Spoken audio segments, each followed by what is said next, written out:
Jaguars are now the first NFL team to play and win in back-to-back games outside the United States. Jacksonville played the Buffalo Bills at Tottenham Hotspur Stadium in Week 5 and moved to 3-2 on the season. Travis Etienne and Calvin Ridley used their extended stay in London to their advantage. Etienne put up 2 touchdowns and 136 yards on 26 carries, while Ridley tallied 122 yards on 8 targets. Trevor Lawrence was sacked 5 times, but the Bills' offense couldn't come back in time.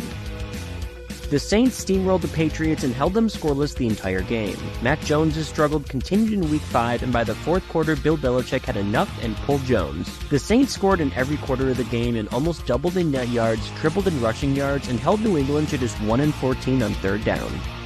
The Eagles moved to 5-0 and remain undefeated in 2023 after taking down the Rams. Philly once again relied on kicker Jake Elliott to stay ahead of LA.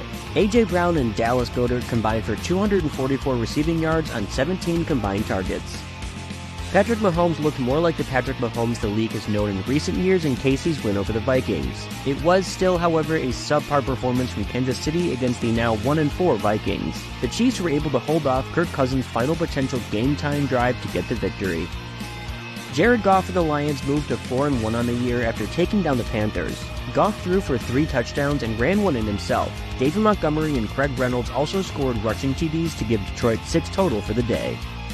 The 49ers were not messing around against the Cowboys on NBC's Sunday Night Football. Brock Purdy started the game with an impressive 75-yard drive, ending with a touchdown pass to George Kittle. The San Francisco offense made a few mistakes early, but the defense was able to hold off Dak Prescott to get the ball back in Purdy's hands. George Kittle was on fire Sunday night, pulling in 3 touchdowns on 67 receiving yards and just 4 targets.